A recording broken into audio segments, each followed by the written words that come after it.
The blizzard came down from Canada like a punishment, the kind of storm that old-timers in Pine Ridge, Minnesota, would talk about for years. It started as a whisper around 4 in the afternoon, a few flakes drifting past the windows of Harriet Lindqvist's farmhouse, nothing to worry about. By 6, the whisper had become a roar. By 8, the world had disappeared into a wall of white, and the wind was screaming through the gaps in the old wooden siding like something trying to get in. Hattie, nobody had called her Harriet since her mother died in 1987, sat in her kitchen with a cup of tea, gone cold, and listened to the house groan. 78 years old, and she knew the sounds this place made the way she knew the sounds of her own breathing. The creak of the stairs, the rattle of the windows, the low moan of the furnace in the basement when it cycled on. She'd lived here 56 years, raised 4 children in these rooms, buried her husband from this porch. The house was as much a part of her as her bones. The furnace moaned again, longer this time, and then coughed, then went silent.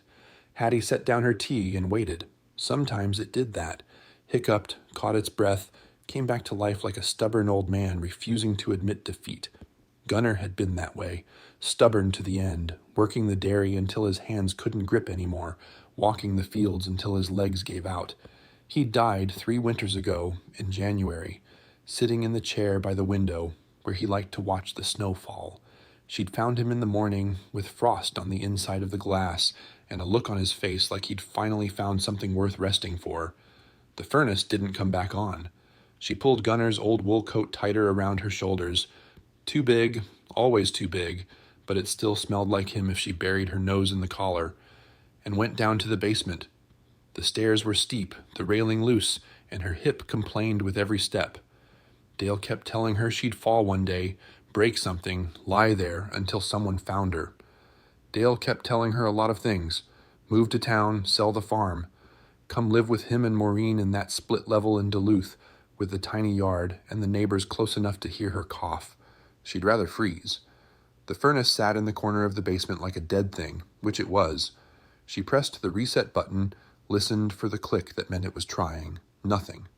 She checked the pilot light, the gas line, the thermostat wires, all the things Gunnar had taught her over the years, all the small repairs that kept them from calling someone.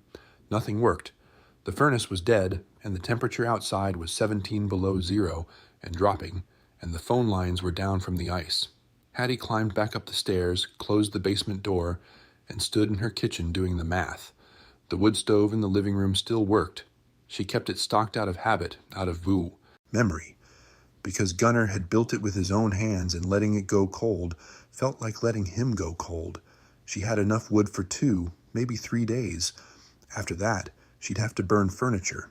She was stuffing newspaper under the kindling when she heard the sound. At first she thought it was the wind, a new note in the symphony of the storm, something rattling loose. But then it came again, and she realized it was an engine, a motorcycle engine, impossibly. In the middle of a blizzard that had shut down every road in 3 counties. She went to the window and peered out into the white. Nothing. Just snow and darkness and the skeletal shapes of the apple trees Gunnar had planted when the children were small. She was turning away when the headlight cut through the storm like a single yellow eye, weaving up the long driveway, and then the shape behind it. A man on a motorcycle, hunched against the wind, moving so slowly he might have been standing still. The bike made it halfway up the drive before it died. The man sat there for a moment, a dark shape in the swirling white, and then he climbed off and started walking. He made it 10 feet before he fell. Hattie didn't think. She grabbed Gunnar's coat, shoved her feet into the boots by the door, and went out into the storm. The cold hit her like a fist. She couldn't breathe, couldn't see, couldn't feel her face within seconds. The man was a dark lump in the snow, not moving, and she grabbed his arm and pulled with everything she had. He was big, well over 6 feet, heavy with muscle and leather and whatever bikers wore under their jackets. And she was 78 years old with a bad hip and hands that didn't grip like they used to. She pulled anyway. He stirred, tried to stand, fell again. She got under his arm, took his weight against her shoulder, and half dragged him toward the porch. 50 feet had never felt so long. The snow was past her knees in places, and the wind kept trying to push her down, and every breath felt like swallowing glass. But she made it. She got him up the porch steps, through the door, into the warmth of the kitchen, where the wood stove was still struggling to life. She dumped him on the floor and slammed the door against the howling dark. For a long moment, neither of them moved. Hattie sat on the floor beside him, her lungs burning, her heart doing something alarming against her ribs. The man lay on his back, ice in his beard, his eyes closed, frost on his eyelashes like he'd been crying, and the tears had frozen on the way down. Then he opened his eyes. They were blue, pale blue, like the sky on a January morning when the cold was so sharp it hurt to look up. He stared at her, confused, disoriented, somewhere between alive and not. "You're in my kitchen," she said, because she didn't know what else to say. "There's a blizzard outside.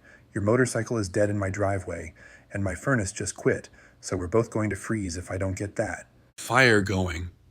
He blinked. His mouth moved, but no sound came out. "I'm Hattie," she said. "Can you sit up?" He could. Barely. She helped him out of his jacket, leather, heavy with patches she couldn't read in the dim light, and wrapped him in the Afghan from the couch. Then she went back to the wood stove and finished what she'd started. 20 minutes later, the fire was crackling and the kitchen was almost warm. The man had stopped shivering, which was either a good sign or a very bad one. He sat slumped against the cabinets, the Afghan around his shoulders, staring at the flames like he was looking for something in them. "Thank you," he said finally. His voice was rough, scraped raw by cold and something else. "You shouldn't have done that. Come out in the storm like that. Could have killed you." "Could have killed you if I didn't," she said. "Seemed like an easy choice." He almost smiled. Almost. "I'm Marcus," he said. "People call me Bear. Because you're big as one, I imagine." Something like that. She handed him a cup of tea, hot, strong, more sugar than was good for anyone. He wrapped his hands around it and held on like it was the only thing keeping him tethered to the earth. "What were you doing out there?" she asked. "Riding in this?" He was quiet for a long time. The fire crackled, the wind screamed. Somewhere in the walls, the old house groaned against the storm. "Running," he said finally. "I was running." He didn't say from what. She didn't ask. The ceramic angel on the windowsill caught the firelight. Her mother's angel, the one she'd kept for 60 years, through moves and marriages and births and deaths. It seemed to glow in the warm light, its painted face serene, its hands folded in prayer. Hattie looked at the man in her kitchen, this stranger with frost in his beard and grief in his eyes, and she thought about all the times Gunnar had taken in strays. The barn cats, the lost dogs, the neighbor's boy who needed somewhere to sleep when his father was drinking. "You help who you can," he used to say. "That's the whole point." "Well," she said, settling into the chair by the fire, "you're not running tonight. Storm's not going anywhere, and neither are we. So you might as well tell me why a grown man is riding a motorcycle through Minnesota in January like he's got a death wish." Bear looked at her, and something shifted in those pale blue eyes. Something cracked, just slightly, just enough to let a little light in. "It's a long story," he said. "I've got nothing but time," she said, "and the fire's warm, so talk." Outside, the blizzard raged on. Inside, the wood stove crackled and the ceramic angel glowed, and two strangers sat in a circle of warmth while the world turned white and cold around them. Bear took a breath and began to talk. His daughter's name was Lily. She'd been 7 years old, blonde hair like her mother, laugh like wind chimes in a summer breeze. She'd loved horses and butterflies and the way the world looked from the back of her daddy's motorcycle, her small arms wrapped around his waist, her helmet too big for her head. She'd died 3 years ago, January 15th. Car accident on a frozen highway outside Fargo. Her mother had been driving. Bear's ex-wife, a woman he'd loved once, and then failed in all the ways a man could fail. They'd been on the way to a piano recital. Black ice, a semi that couldn't stop, and then nothing. Both of them gone between one breath and the next. Bear told the story without looking at Hattie. He stared at the fire, his hands wrapped around the tea that had long gone cold, his voice flat and distant like he was reading from a script he'd memorized but never believed. "Every year since, I ride," he said. "January 15th, no matter the weather. The club thinks I'm crazy. They're right, probably. But I can't just sit somewhere and remember. I have to move. I have to feel the cold, feel the road, feel something other than this." He pressed his fist against his chest. This thing that doesn't go away. Hattie listened without interrupting. She knew about the thing that doesn't go away. She'd lived with it for 3 years, ever since she'd found Gunnar in his chair, with the frost on the window and the peace on his face. It didn't get smaller with time. You just got bigger around it, built yourself up until you could carry the weight without falling. The storm came up fast, Bear continued. I knew I should have stopped, found shelter. But I kept thinking, just a little farther, just a few more miles. Like if I stopped, everything I was running from would catch up. He shook his head. Stupid. Could have died out there. But you didn't, Hattie said. You're here. Because of you. He finally looked at her, those pale blue eyes holding something raw and unguarded. You shouldn't have come out in that storm. Woman your age and that cold, you could have had a heart attack, could have fallen, could have frozen to death 10 feet from your own front door. Could have, she agreed. Didn't. Why? The word came out rough, almost angry. Why risk that for a stranger? Hattie was quiet for a moment, considering the question. The fire crackled and popped, sending a shower of sparks up the chimney. Outside, the wind had settled into a steady moan, the worst of the blizzard passing, but the cold still brutal. My husband used to say that the only thing that matters is what you do when someone needs help, she said finally. Not what you say, not what you believe, what you do. She pulled Gunnar's coat tighter around her shoulders. I saw a man dying in my driveway. What else was I supposed to do? Go back to my tea and pretend I didn't see? Bear had no answer to that. He just looked at her, this small, fierce woman in her dead husband's coat, and something in his face shifted, not quite a smile, but something close to it, something that hadn't been there before. You remind me of my grandmother, he said. She was like you, stubborn. Wouldn't take help from anyone, wouldn't ask for anything, but she'd give you the coat off her back if you needed it. Sounds like a sensible woman. She was. Died at 92, still living on the farm she'd worked her whole life. They had to carry her out feet first because she refused to leave any other way. Hattie smiled, a real smile that crinkled the corners of her eyes. That's how I plan to go. Dale keeps trying to get me to move to Duluth, live with him and his wife in their little house with a tiny yard. Says I'm too old to be out here alone. Says the farm is too much. Says I'm being stubborn. Are you? Probably. She gestured at the dark windows, the storm beyond. But this is my home. 56 years, 4 children raised in these rooms, husband buried on that hill out back, next to the apple trees he planted when we were young and stupid and thought we'd live forever. Her voice softened. I'm not leaving. Not until they carry me out the same way they carried him. Bear nodded slowly, like he understood something that didn't need explaining. They sat in comfortable silence for a while, the fire between them, the storm outside fading to a whisper. The furnace, he said eventually. You said it quit? Dead as a doornail. I'll call someone when the phones come back up, but that could be days.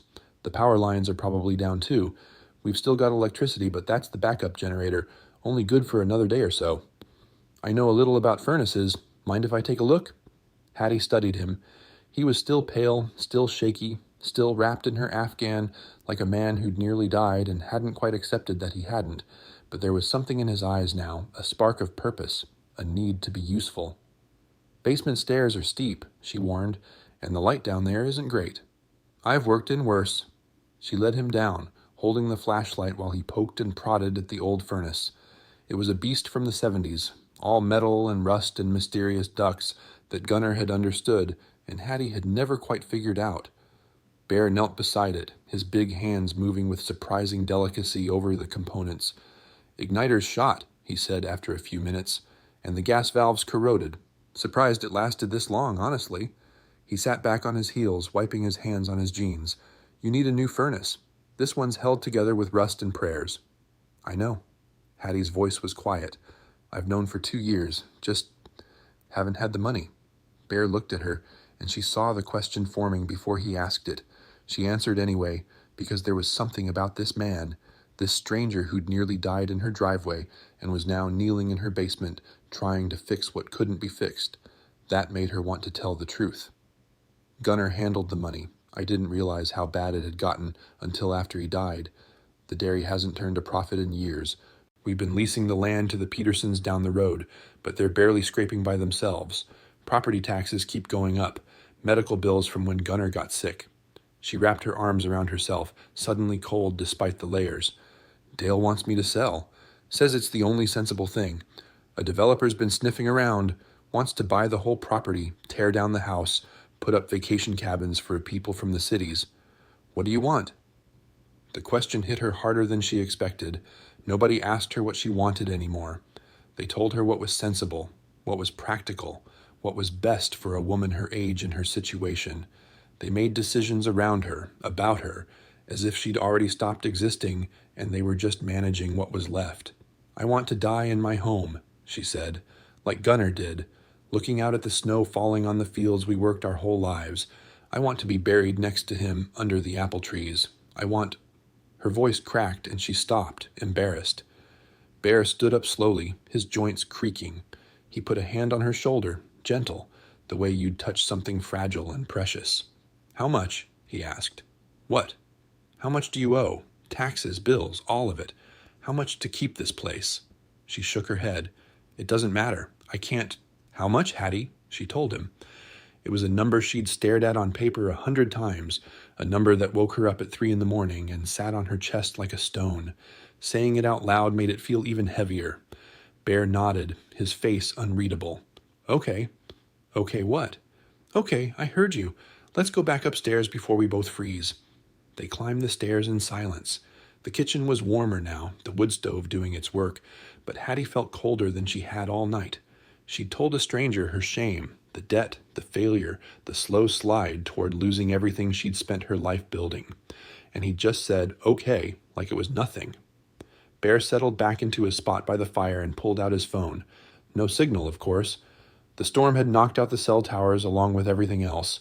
He stared at it for a moment, then tucked it away. Tomorrow, he said, when the storm breaks, I need to make some calls. Calls to who? He looked at her, and there was something in his eyes she couldn't read. Not pity, not charity, something else, something that looked almost like hope. My brothers, he said, the Iron Wolves. They're supposed to be riding through here tomorrow anyway. It's the anniversary ride, the one we do every year for members we've lost. 40, 50 bikes usually, sometimes more if the weather cooperates. He paused. They were going to meet me in Fargo. I was supposed to lead the last leg. You ride in January? On purpose? It's when Lily died. It's when a lot of our people died, one way or another. Cold takes its toll. He stared at the fire. We ride to remember, to honor them, and to remind ourselves that we're still here, still breathing, still able to feel the cold. Hattie didn't say anything. She just sat there, watching this man who'd been a stranger an hour ago and now felt like something else. Not a friend exactly, but not a stranger either. Something in between, something that might matter. Get some sleep, she said finally. The couch pulls out. Blankets are in the hall closet. What about you? I'll be fine in the chair. Done it plenty of times. He looked like he wanted to argue, but something in her face stopped him. He nodded, pulled himself up, and went to wrestle with the couch. Hattie sat by the fire and watched the flames dance. The ceramic angel glowed on the windowsill, patient and serene. Outside, the storm was dying, the wind fading to a whisper, the snow settling into silence. Tomorrow, he'd said. Tomorrow, when the storm breaks. She didn't know what that meant, didn't know what calls he planned to make or what his brothers could possibly do about a debt that had been crushing her for 3 years. But for the first time in a long time, she felt something stir in her chest. Not hope, exactly, but something adjacent to it. Something that made her sit up a little straighter and breathe a little deeper. She fell asleep in the chair, Gunnar's coat wrapped around her, and dreamed of apple trees in bloom. Morning came gray and still, the storm blown out overnight and leaving behind a world transformed. The snow lay 3 feet deep in places, drifted higher against the barn and the fences, the whole landscape smoothed into gentle curves like a body under a white sheet. The sky was the color of old pewter, heavy with the promise of more to come. Hattie woke with a crick in her neck, and the fire burned down to embers. Bear was already up, standing at the window, with his phone pressed to his ear, talking in a low voice she couldn't quite make out. His motorcycle was still buried somewhere in the driveway, a dark shape under the snow, and the world beyond the glass looked like something from another planet. Yeah, I know, but listen to me. This is different. A pause. No, I'm fine. The bike's shot, but I'm fine. There's a woman here. Another pause. Longer. Just trust me, Razor. Get the word out. Everyone who can ride, everyone who is coming anyway, I need them here. Today. He hung up and turned to find Hattie watching him. Something flickered across his face. Not quite embarrassment, but something close. Coffee? She asked. God, yes. She made it on the wood stove, the way she'd done it when she was a girl, and electricity was still a luxury. The smell filled the kitchen, rich and dark, and for a moment, everything felt almost normal. Almost like any other morning, with Gunnar reading the paper at the table and the children fighting over the last pancake. But Gunnar was gone, and the children were grown and scattered, and there was a stranger in her kitchen making phone calls. She didn't understand. You want to tell me what that was about? She asked, handing him a cup. Bear wrapped his hands around the mug, the same way he'd held the tea last night. I called my club, the Iron Wolves. They were already on the road. The anniversary ride, remember? About 60 of them headed for Fargo. He took a sip, his eyes on hers over the rim. I told them to come here instead. Here? Why? Because you need help, and we help people. It's what we do. Hattie set down her own cup, her hands suddenly unsteady. I told you last night you can't accept charity. I know. I heard you. Bear leaned against the counter, his big frame making the kitchen feel smaller. But this isn't charity. This is something else, something I need, maybe as much as you do. Before she could ask what he meant, the sound of an engine cut through the morning silence, not a motorcycle, something heavier, struggling through the snow. Hattie went to the window and felt her stomach drop. Dale's truck was fighting its way up the driveway, chains on the tires, wipers going against the snow that was starting to fall again. He wasn't alone. There was another vehicle behind him, a black SUV with city plates, too clean and too new for the roads around here. My son, she said flatly, and trouble. Dale came through the door first, stomping snow off his boots, his face tight with worry and something else. Guilt, maybe, or the particular defensiveness of a man who knows he's about to do something his mother won't like. Mom, thank God. I've been trying to call all night. The lines were down. He stopped when he saw Bear. His eyes went to the leather vest, the patches, the size of the man standing in his mother's kitchen. Who the hell are you? A guest, Hattie said. His motorcycle broke down in the storm. I brought him in. You brought a stranger into your house? Mom, do you have any idea how dangerous? Dale. Her voice was sharp enough to cut glass. I've been taking care of myself for 78 years. I don't need a lecture. The door opened again, and the trouble walked in. He was younger than Hattie expected, mid-40s maybe, with the kind of face that had learned to smile without meaning it. He wore a cashmere coat and leather gloves and boots that had never seen real snow, and he looked around her kitchen like he was already calculating what it would cost to tear it down. Mrs. Lindqvist, he said, extending a hand she didn't take. I'm Carl Engstrom from Northland Development. I believe your son has mentioned me. He has, and I believe I told him I wasn't interested. Carl's smile didn't waver. I understand your hesitation, really I do, but I'm afraid the situation has changed somewhat since we last spoke. He glanced at Dale, who wouldn't meet his mother's eyes. Perhaps we should sit down. They sat. Bear stayed standing, his back against the wall, his arms crossed, watching like a man who'd seen this kind of thing before and didn't like what was coming. Carl opened his briefcase and pulled out a folder. Mrs. Lindqvist, I'll be direct. Your property taxes are 3 years delinquent. The county has been patient, but that patience has limits. As of last week, they've initiated foreclosure proceedings. You have 30 days to pay the full amount owed, plus penalties and interest, or the property goes to auction. The words landed like stones. Hattie had known it was bad. She hadn't known it was this bad. I would have paid, she said, her voice barely above a whisper. I've been trying. I know you have, and that's why I'm here. Carl slid a document across the table. I'm prepared to offer you a very generous price for the property. Well above market value, given the circumstances. Enough to pay off all your debts, set you up comfortably for the rest of your life. Your son has already agreed to the preliminary terms. Hattie looked at Dale. He finally met her eyes, and what she saw there was worse than guilt. It was resignation, the look of a man who'd already made up his mind, and was just waiting for her to catch up. "You signed something," she said, "without asking me." "Mom, I was trying to help. You weren't answering your phone, and Carl said the deadline was... You signed something about my home, my land, without asking me." "It's not binding yet," Carl said smoothly.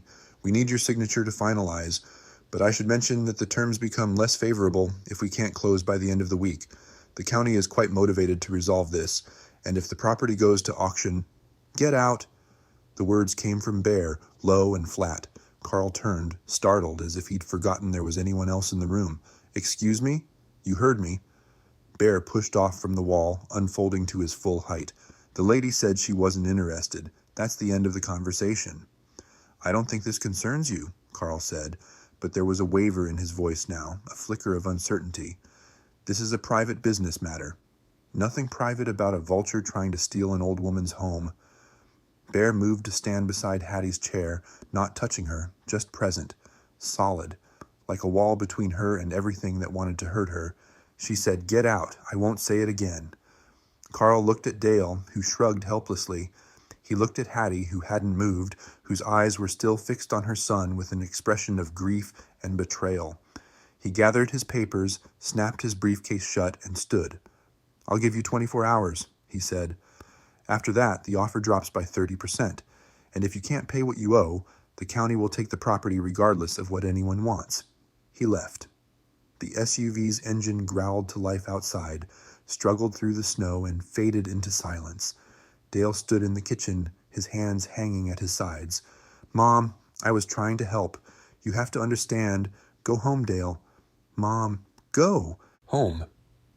Her voice cracked on the second word, but she didn't look at him. She couldn't. "I can't talk to you right now. I need you to leave." He left. The truck's engine faded too, and then there was only silence and the crackle of the fire and the soft sound of snow beginning to fall again outside. Hattie sat at the table and stared at nothing. 30 days, Carl had said, but really it was less. If she couldn't come up with the money by the end of the week, the offer would drop, and even if she wanted to sell, she'd be left with nothing. And the county was already moving. The wheels were turning. The machine was grinding forward, and she was just a small thing in its path. "Hattie," Bear's voice was gentle. "Look at me." She looked. His eyes were the same pale blue they'd been last night, but there was something different in them now, something fierce. "How much?" he asked. "Everything. The taxes, the penalties, all of it. How much to stop the foreclosure?" she told him. The number was bigger than it had been last night, swollen with penalties and interest and the particular cruelty of systems designed to crush people who were already falling. Bear nodded. He pulled out his phone, looked at the screen, and smiled. A small, grim smile, but real.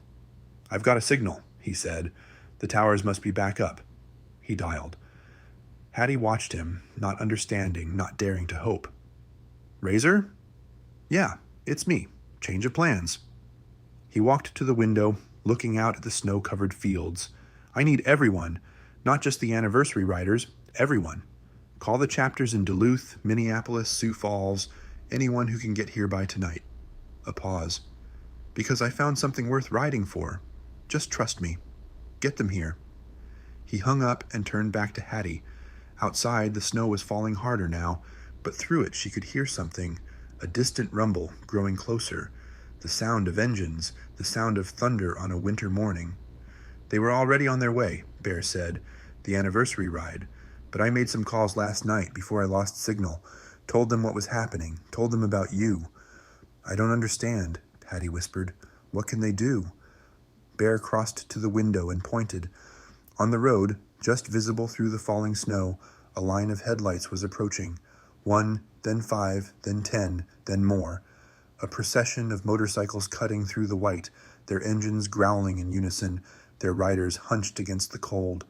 "They can show up," Bear said. "They can bear witness, and they can remind everyone in this county that you're not alone." He looked at her, and his eyes were bright. "The Iron Wolves take care of their own. And as of last night, Hattie Lindqvist, you're one of ours." The first motorcycle turned into the driveway, then the second, then the third. Hattie stood at the window and watched them come, these strangers in leather and chrome riding through a blizzard to stand beside a woman they'd never met. The ceramic angel glowed on the sill. Gunner's coat hung heavy on her shoulders, and somewhere, under all the grief and fear and exhaustion, something that had been frozen for 3 years began, very slowly, to thaw. By noon, there were 63 motorcycles in Hattie's yard. By 2 o'clock, there were 112. By the time the winter sun began its early descent toward the horizon, casting long blue shadows across the snow, there were nearly 200. Bikes and riders from 5 states, men and women in leather vests with patches from a dozen different chapters, all converged on a farmhouse in the middle of nowhere, Minnesota, because a man named Bear had made some calls. They'd set up camp like they'd done it 1,000 times before, which they probably had. Tents appeared in the barn. A generator materialized from somewhere, humming to life in the back of a pickup truck. Someone had brought industrial coffee urns. Someone else had brought enough sandwiches to feed an army. The Iron Wolves had turned Hattie's snow-buried farm into a small city, and at the center of it all, the old farmhouse glowed with light and warmth. Hattie moved through it all in a daze. People kept pressing cups of coffee into her hands, kept asking if she needed anything, kept looking at her with a kind of fierce tenderness she didn't know how to accept. She'd spent 3 years learning to be invisible, to take up less space, to need nothing from anyone. Now she was surrounded by people who refused to let her disappear. "Mrs. Lindqvist?" A woman's voice, professional but warm. "I am Janet Reyes from WCCO News in Minneapolis. Bear, Marcus, called our station this morning. Would you be willing to talk to us about what's happening here?" Hattie looked at the camera, at the microphone, at the small crowd of reporters who'd somehow found their way through the snow-clogged roads. She looked at Bear, who stood a few feet away with his arms crossed, watching. "I don't know what to say," she admitted.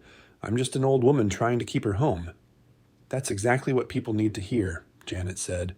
"There are a lot of old women and men trying to keep their homes. Your story isn't unique, Mrs. Lindqvist, but the way people are responding to it, that's something special." Hattie thought about it. She thought about all the times she'd said, "I'm fine," when she wasn't. All the times she'd hidden her struggles, because asking for help felt like admitting defeat. She thought about Gunner, who'd been so proud he couldn't tell her how bad things had gotten, who'd carried the weight alone until it killed him. "Okay," she said, "I'll talk." She told them everything.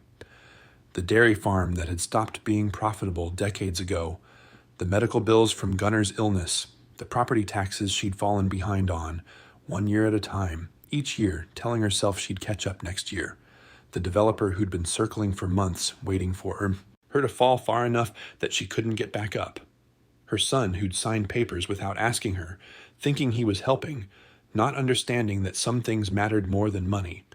She told them about the blizzard and the stranger who'd collapsed in her driveway and the way she'd dragged him inside because that's what you did. You helped who you could. That's the whole point. By the time she finished, the camera operator was wiping her eyes, and Janet Reyes had stopped taking notes and was just listening. "Thank you, Mrs. Lindqvist," Janet said quietly. "This is going to air tonight. I think people need to hear this." The story ran at 6 o'clock. By 7, the phone lines at the county assessor's office were jammed. By 8, the county treasurer, a woman named Margaret Olson who'd grown up 3 farms over from Hattie, had called the farmhouse directly.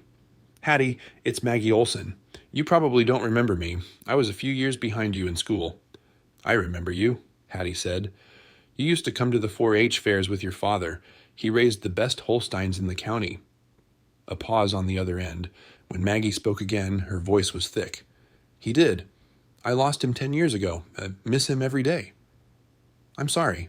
Me too." Maggie cleared her throat. "Listen, Hattie, I'm not supposed to do this. There are procedures, protocols, a whole bureaucratic mess that's supposed to keep everything fair and impartial. But I've been getting calls all evening from people who saw you on the news, and I've been sitting here thinking about my dad and about what he would have wanted me to do." Hattie waited, her hand tight on the phone. "The foreclosure proceedings haven't been finalized yet," Maggie said. "There's a window, a small one, where we can work out a payment plan. It's not supposed to be offered at this stage, but the regulations don't specifically prohibit it either. If you can come up with 20% of what you owe by the end of the week, I can structure the rest over 5 years. Low interest, manageable payments, 20%. Hattie did the math in her head, and her heart sank. It was less than the full amount, but it was still more than she had, more than she could possibly raise in 4 days. Maggie, don't say no yet. Maggie's voice was firm. You've got a lot of people standing in your yard right now. Maybe talk to them before you decide what's possible. She hung up. Hattie sat there, staring at the phone, trying to process what had just happened. Bear appeared in the doorway. Good news? Maybe. I don't know. She told him what Maggie had said, the payment plan, the 20%, the 4-day deadline. It's still more than I have, more than I can... Come outside, Bear said. There's something you need to see.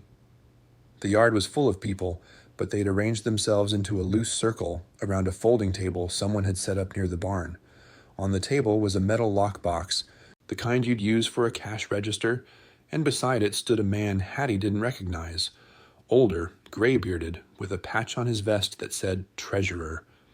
This is Hank, Bear said. He handles the memorial fund. The what? Hank stepped forward, his voice gruff but kind. Every year, the Iron Wolves set aside money in memory of members we've lost. Some of it goes to their families. Some of it goes to causes that matter. Veterans organizations, children's charities, things like that. He gestured at the crowd around them. But sometimes we find something that matters more than a cause, someone who reminds us why we ride in the first place. He opened the lockbox. Inside were stacks of bills, 20s, 50s, 100s, and a pile of checks written on napkins, and receipts, and the backs of business cards. We've been collecting all day, Hank said, from everyone here, from chapters that couldn't make it, from people who heard your story and wanted to help. He pulled out a slip of paper and handed it to Hattie. Final count, as of 10 minutes ago. Hattie looked at the number. She looked at it again. Her vision blurred, and she realized she was crying. The first tears she'd shed since Gunner's funeral, the first time in 3 years she'd let herself break. It was enough. More than enough. The 20% Maggie needed, with thousands left over for the furnace and the repairs, and the 100 small things that had been falling apart while she tried to hold the center together. I can't, she whispered. This is too much. I can't accept... You can. Bear's voice was rough. He was standing beside her now, and she saw that his eyes were bright too. Hattie, listen to me. 3 years ago, I lost my daughter. I've spent every day since then trying to outrun the grief, trying to freeze it out, trying to ride far enough and fast enough that it couldn't catch me. And last night, I would have died in that blizzard if you hadn't come out in the cold and dragged me inside. He reached into his vest pocket and pulled out something she hadn't seen before, a small silver pendant on a chain, a butterfly, delicate and shining. This was Lily's, he said. She loved butterflies. When she died, I couldn't look at it, couldn't hold it without feeling like the world was ending all over again. He pressed the pendant into Hattie's hand, folding her fingers around it. But last night, sitting in your kitchen, listening to you talk about Gunner and this farm and everything you've been carrying alone, I realized something. The grief doesn't go away, but it doesn't have to freeze you either. It can be the thing that makes you reach out, the thing that makes you hold on. Hattie looked at the butterfly in her palm, at the metal lockbox full of money, at the 200 strangers who'd ridden through a blizzard to stand beside her. She thought about Gunner, about his hands in the soil, about the way he'd look at her across the breakfast table like she was the only thing in the world worth seeing. You help who you can, he used to say. That's the whole point. Okay, she said. The word came out cracked, broken, but real. Okay, thank you. A cheer went up from the crowd, not a polite cheer, but a roar, the kind of sound that shook the snow from the barn roof and echoed off the hills. Hattie found herself being hugged by strangers, her hand shaken by men with tattoos and beards and eyes that had seen too much and still found room for kindness. Through the crowd, she saw a truck pulling into the driveway, Dale's truck. He climbed out slowly, looking at the sea of motorcycles, the reporters, the chaos his mother's yard had become. He looked lost, uncertain, like a man who'd arrived at a party he hadn't been invited to. Hattie walked toward him. The crowd parted to let her through, and she was aware of them watching, of Bear watching, of the whole world waiting to see what she would do. Dale opened his mouth. Mom, "You made a mistake," she said. "You thought you knew what was best for me, and you didn't ask. You didn't trust me to make my own choices about my own life." "I know. I'm sorry." "I was scared, Mom.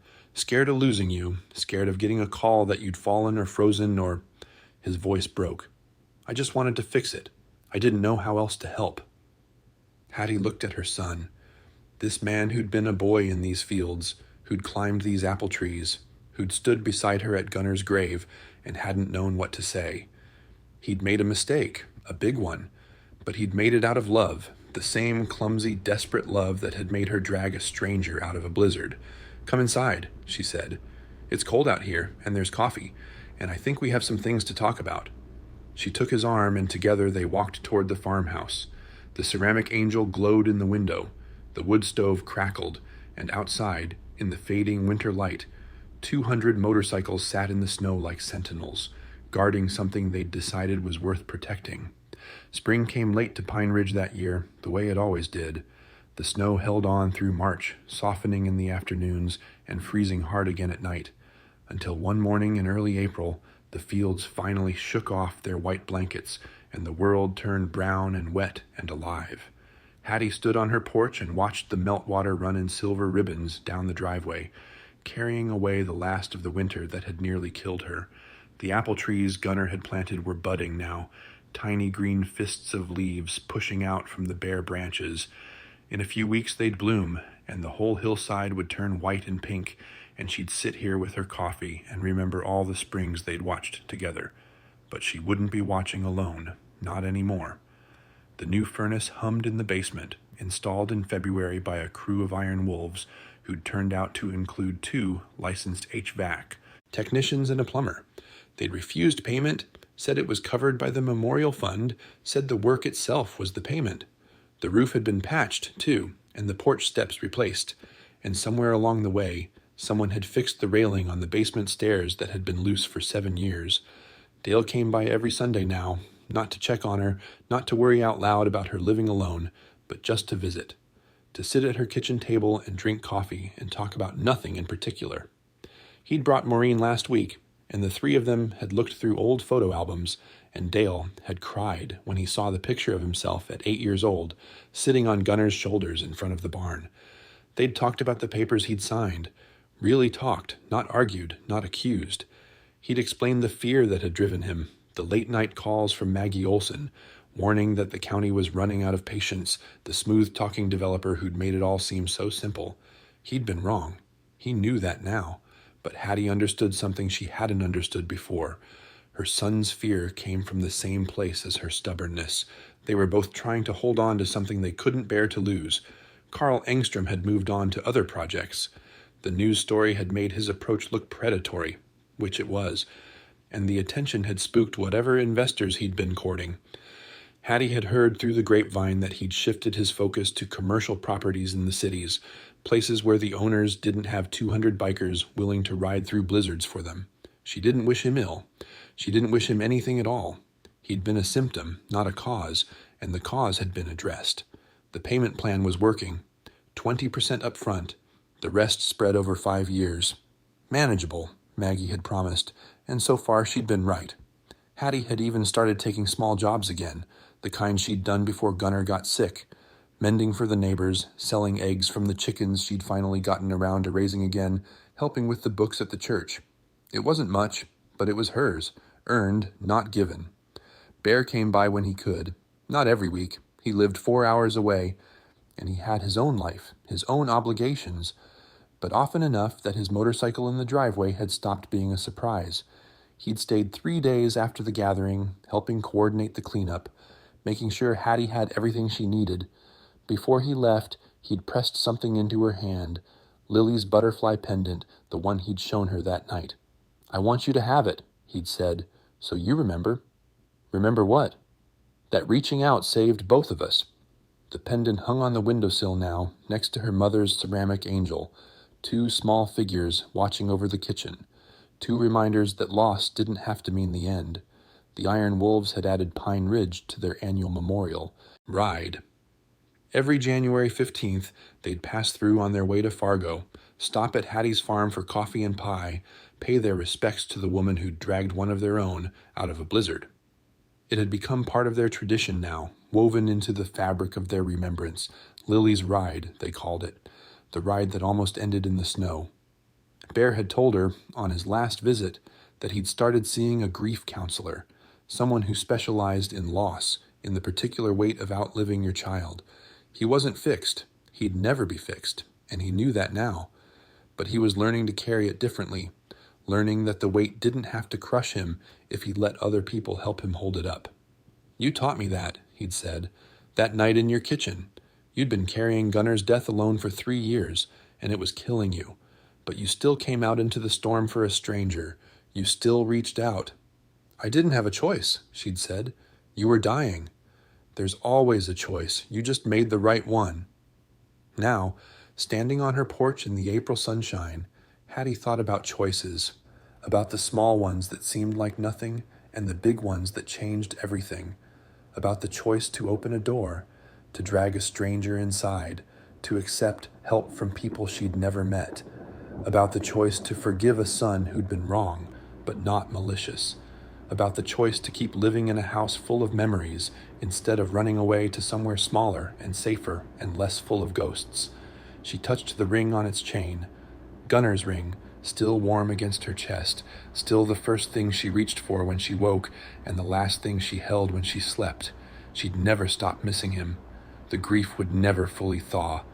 But it had changed shape, the way snow changed when spring finally came, from something frozen and suffocating to something that could flow, that could nourish, that could feed the roots of things still growing. The apple trees were budding, the furnace was humming. The payment was due on Monday, and she had the money ready. And somewhere out there, a man named Bear was riding through the warming world, carrying his daughter's memory like a passenger, no longer running from his grief, but riding alongside it. Hattie went inside to make coffee. The ceramic angel glowed in the morning light. The butterfly pendant caught the sun and scattered small rainbows across the wall. She poured 2 cups out of habit, then caught herself and smiled. Old habits died hard, but they didn't have to die alone. If this story moved you, subscribe so you never miss one, and tell us in the comments, who reached out to you when you were caught in the cold?